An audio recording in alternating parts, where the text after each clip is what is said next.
So vanakkam. So we have been discussing about the microzonation work, okay, part of our engineering seismology course, okay, so lecturing.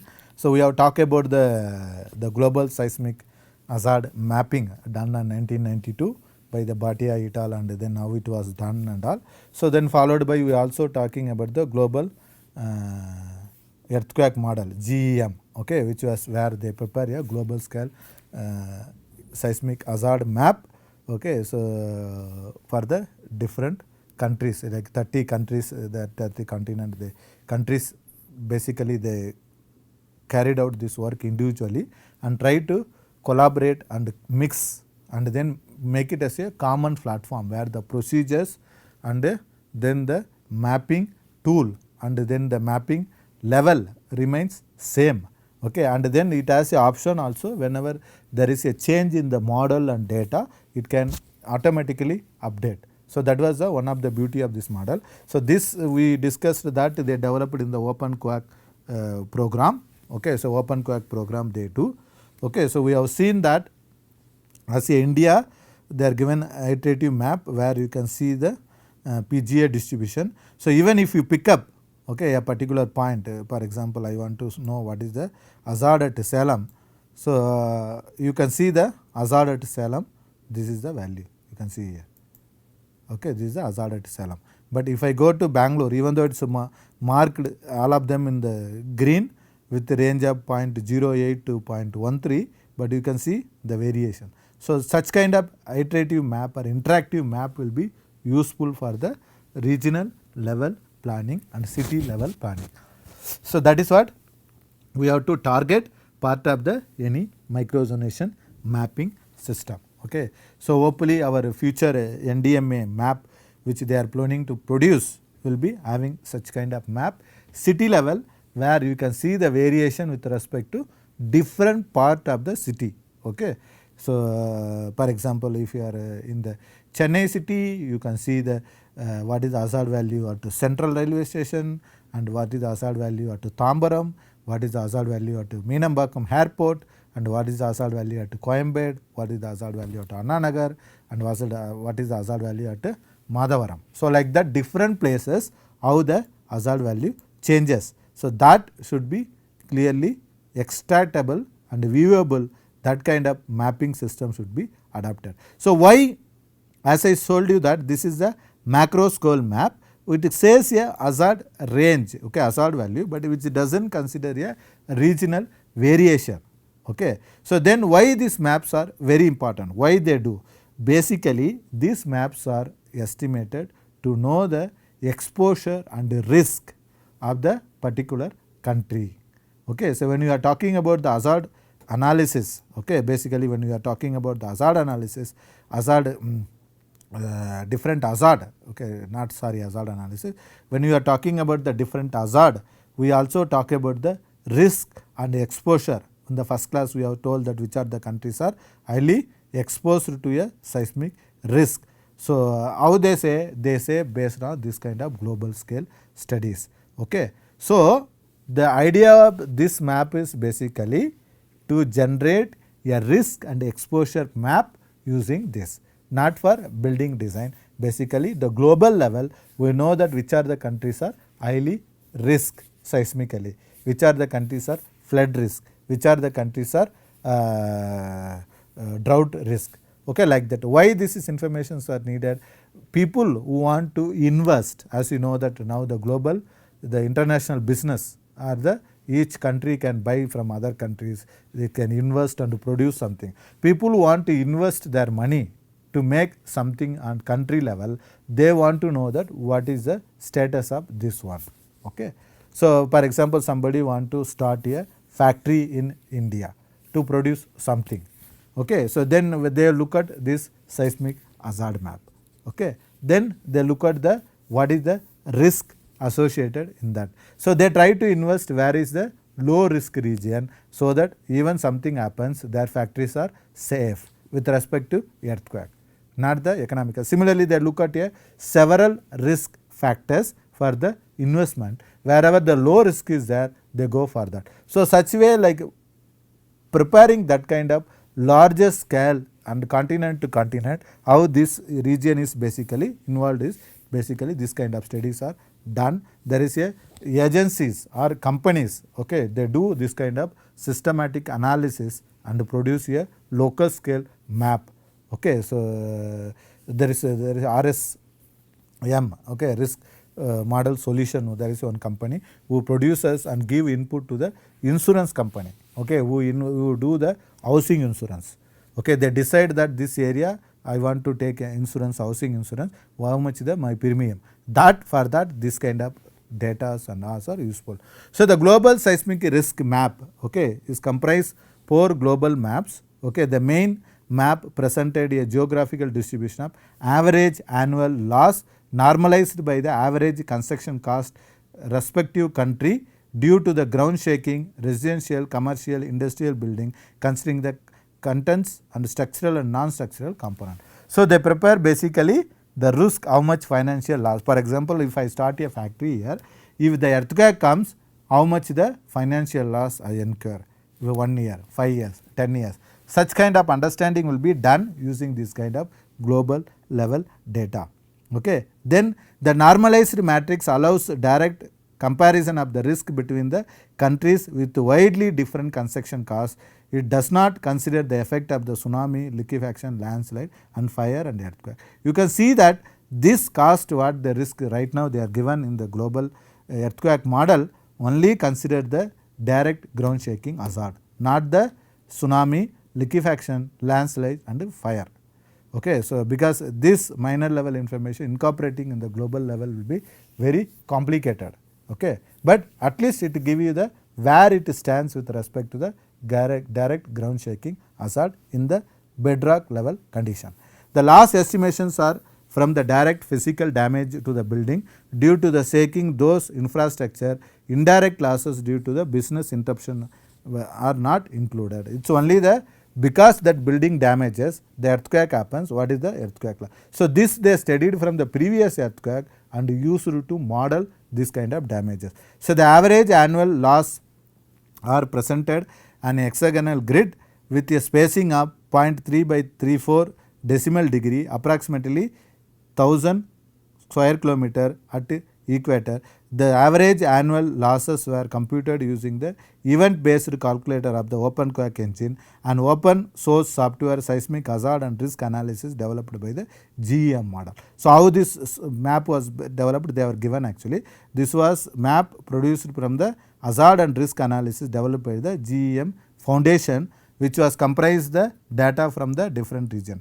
So the seismic hazard exposure vulnerability models are employed in these calculations were provided by the national institutes or developed within the scope of regional program by bilateral collaboration between the teams. This global map underlying database are based on the best available and publicly accessible data set and model. So that means the data set, as I am talking about the availability of seismic data, how important which produce a more reliable zonation map and risk map, that is how they say. So due to possible model limitation, regions portrayed with low risk may still experience a potentially damaging earthquake. So this is what we have discussed.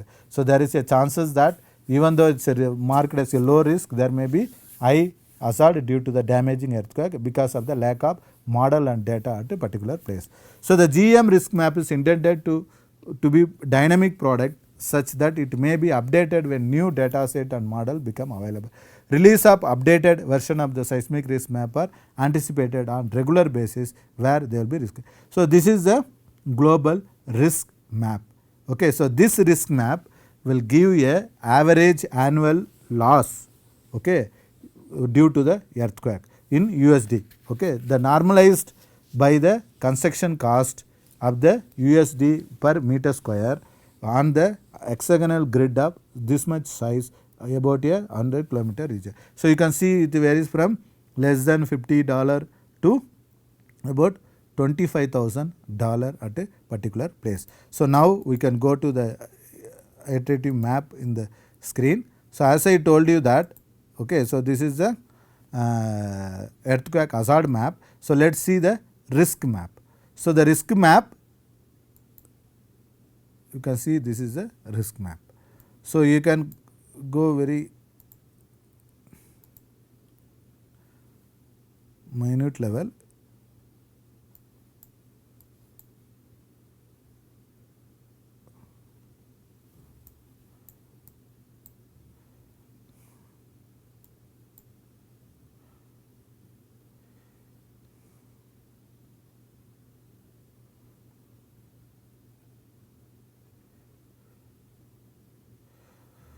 So here you can see that in our hazard map, this entire area, okay, this entire area basically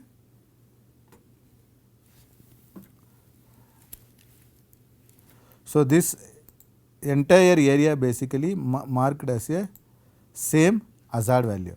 But when you go to the risk, okay, you can see that the Bangalore has a higher USD loss when compared to nearby area. You can see here. See? So the region, country, so what, how much the loss, everything you can get as a iterative information. See?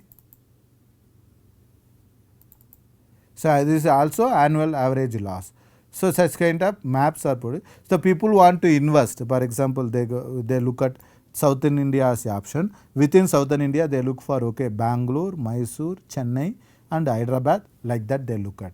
Apart from looking at the potential other factors, they also consider this as a factor. If they look for India, again they look for that North India, South India, how is the Delhi, how is the UP, how is the Bangalore, how is the Hyderabad, how is the Telangana, something like that. They look and take a decision for the proper investment. Okay, this risk map will help on all those kind of decisions. Okay, so this is the overall image file. You can get the interactive map from this website. As I told you that the entire class of the last and this class what we are talking about the GEM from this website. So I should thankfully acknowledge them for providing this information, which is useful to know how the zonation maps are important for different aspect. Okay. So this is a risk map. So from the risk map they also develop a exposure map. So the exposure map presents geographical distribution of residential, commercial and industrial building at a particular place. So the number of buildings presented in the hexagonal grid, where the spacing of grid, as we talk about the risk, basically used this exposure data. Data set employed for develop exposure map are provided by the National Institute. So the same concept like it has been provided from the national level, and also are they collaborated and collected from that. The global map underlying database are based on the best available publicly accessible data. So all the data which is accessible they use. So some other places, even though it is marked as a low risk, but it may expect a high risk, as we said that the data and models are very important, the lack of data. So this is saying that the number of buildings in thousands in that particular area. Exposure means if particular hazard comes, which are the building going to suffer more damage, how many buildings. Okay, that is you can see here. This is basically the exposure. You can see the India actually has a more exposure because of the poor building construction practice and codal provisions. Okay, that is why you can see the more exposure than other places. So other regions where the building also not there, here building is there and the construction practice also problem. That is why you have the more exposure. So that exposure and risk may result a number of fatality. You can see the here global fatality map.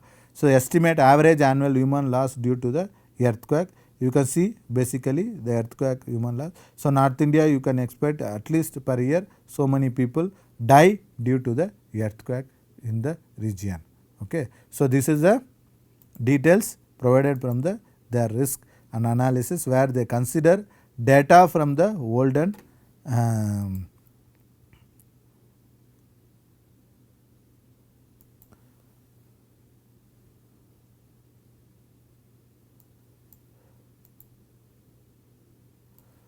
so data from the world earthquake, which we will discuss what are the earthquake they consider for India when we narrow down our study for the Indian region. So here you can see legend. So the number of building exposed, residential, commercial, total. Okay, so how these data are there, I mean arrived and calculated using that. They say that it's a risk and a exposure in the each region. Okay. So this model global level they consider and prepared throughout the globe, and they publish, which will be useful for the different level of information. People who want basically the investor, okay, and then the any kind of future planning, somebody want to buy a big land in India, so they look for all these things which they doesn't have any information. Okay, so they look for this one. So they then basically accordingly they will decide what is the to be done. So let's see what are the information gone into the map from India.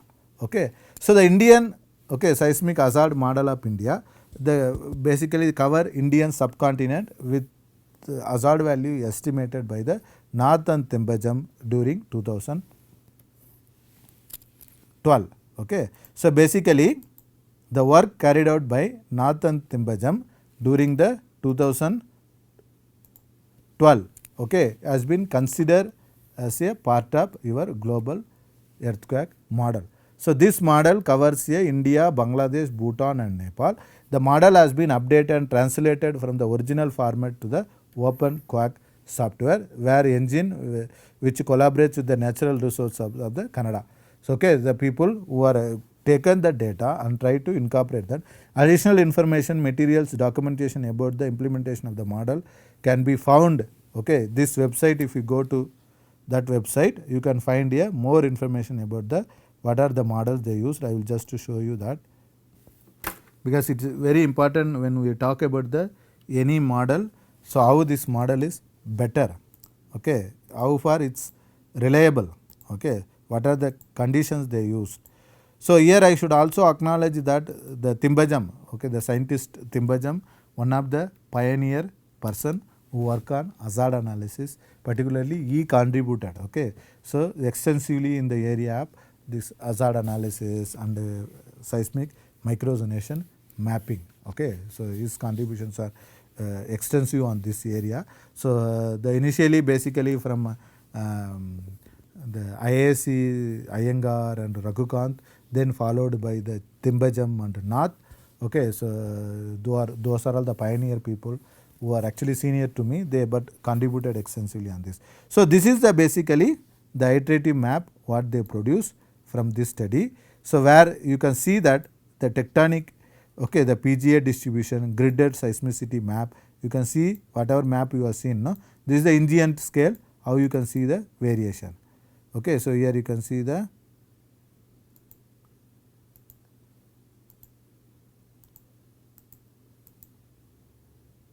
so you can get all the information which is considered in the mapping.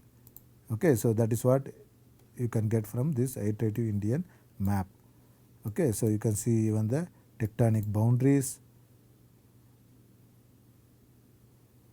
and then if I want to remove the PGA but want to get other information, so you can see, so the tectonic boundaries, okay, so how they consider a different tectonic boundaries in the consideration for arriving a particular model. So that is what is basically shows. Okay, so this information about the tectonic overview as discussed here.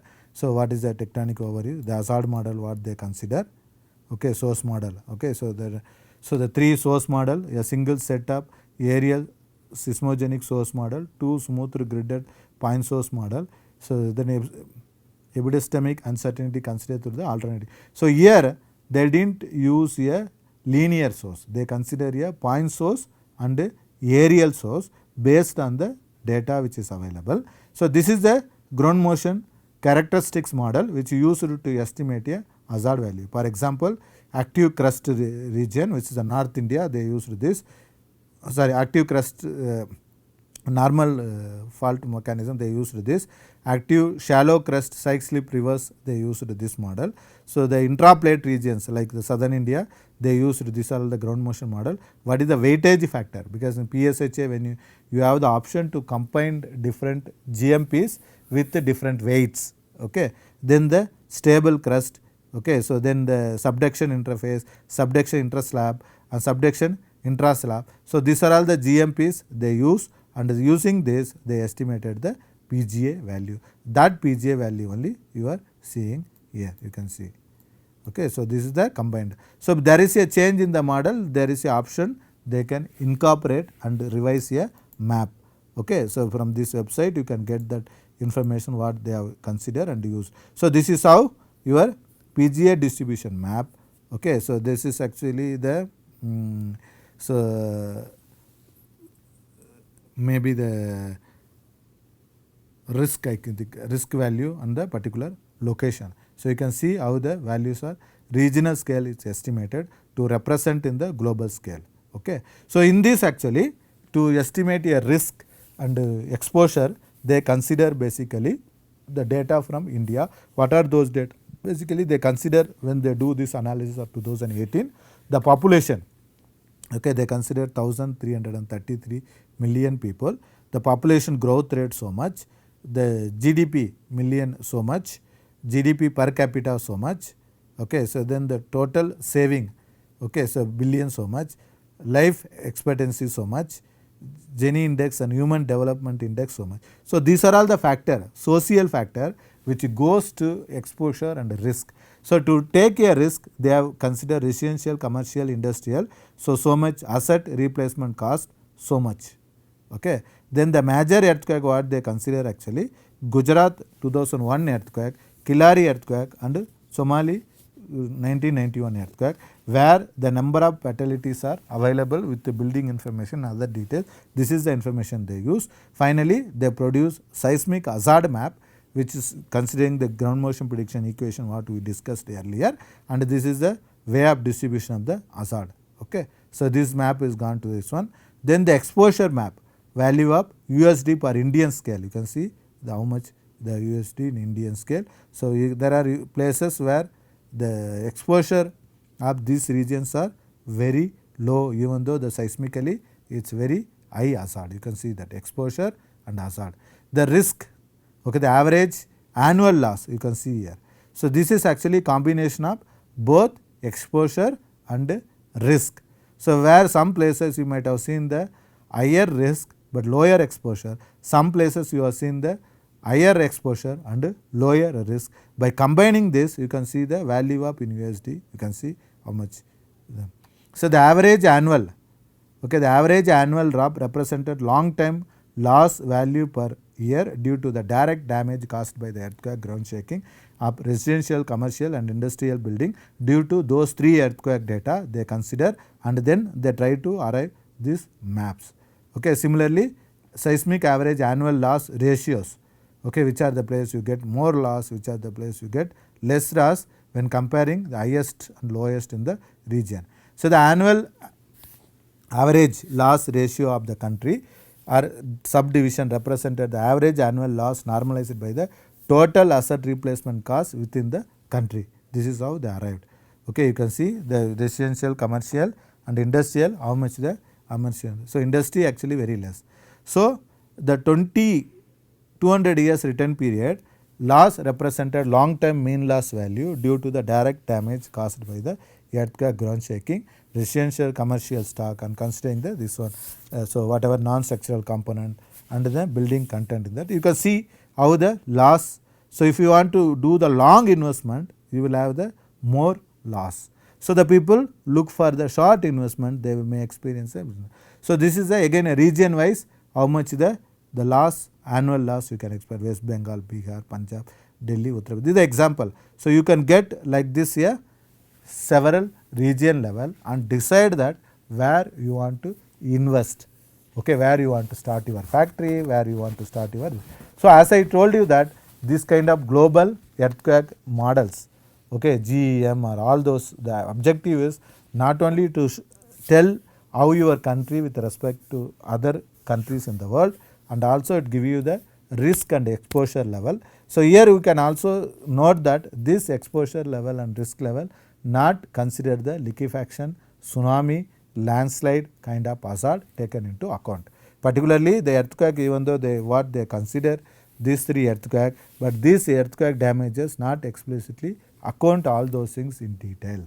Okay. So this kind of map has to be frequently, okay, so updated and prepared. And so, but this is with respect to global scale. There is a set of community people who work on this and then publish data, okay, and then update, okay, for the interest of the entire global community. So here you can see the people who are involved and sponsored and developed this kind of studies. You can see. So okay, there are so many people. See, all of them big companies on each country, and then the big universities. Okay, so they fund and invest money on all these things because the people who are investors from these countries are using this data. Okay, so this is the global one. But this maps, okay, so not only with respect to the preparation it ends, okay, it has to be also updated frequently. That update should be consistent. Okay, so what kind of information we need to update? So the map and risk estimates display a country profile. Underlying database are based on the best available and public accessible data set and models, which we have seen that the seismic hazard exposure vulnerability model employed in these calculations were provided National Institute based on the scope of regional program and bilateral collaborations what they made. The criteria used to selection of major earthquake displays the country profile considered earthquake causing the largest number of fatalities that occurred in the last 100 years. So they consider this, the fatality due to tsunami were excluded. Okay, so that was where the risk and fatality models are considered. So there are many big earthquakes in India which caused extensive damage and fatalities, which doesn't have large amount of the recorded data and the intensity maps, particularly on Himalaya, Nepal, Bihar, Nepal earthquake. Okay, so the Shillong earthquake, those are all, but those are all not modeled here. So obviously the model earthquake 3 what they consider, whatever limitation they have will be carry forwarded in the fatality and risk prediction. But however, as on now this is the best model and data one can expect. So but developing this data and models may not be sufficient. It has to be frequently updated. So frequently updated, I will give you the example how the US system develop a model and maps similar kind of way for the US. So this is basically the USGS website, seismic hazard map and site specific data, which is published every year. You can see the short term model and long term model for the entire US. The short term model, let us see for the 2018. So you can see the National Seismic Hazard Model, which gives chance of potentially minor damage ground shaking in 2018. 2018, which are the place how much the ground shaking potential percentage loss you can expect.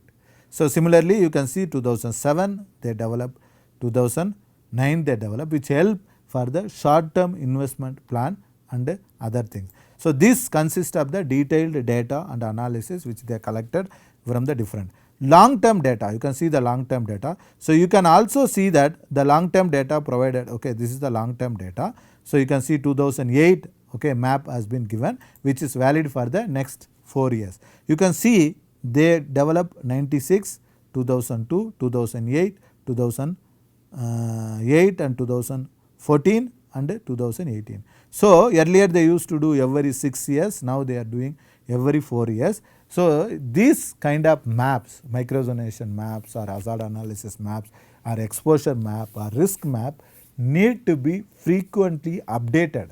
Okay. So soon after the big earthquake or soon after the 4 years or 5 years gap, depends upon the availability of tool and other things. That means once they release a map, we should not keep quiet saying that I have done this map, it's sufficient. So why I say this statement, next class we are going to talk about the Indian seismic zonation map.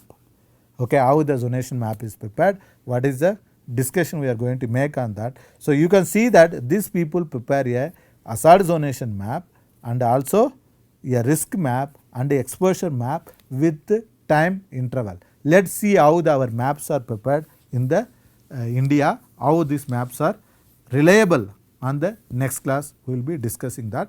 Next class I will also give you the glimpse of seismic microzonation work done in Bangalore. even though it is submitted as a report, there is no interactive map has been generated, but still the methodology steps and the parameters gone to prepare a hazard index values. I will give you the in detailed way so that you will understand how the zonation map is very important, and then followed by the Indian seismic code and zonation map discussion in the next class. So thank you very much for watching this video. So we will see you in the next class. Thank you.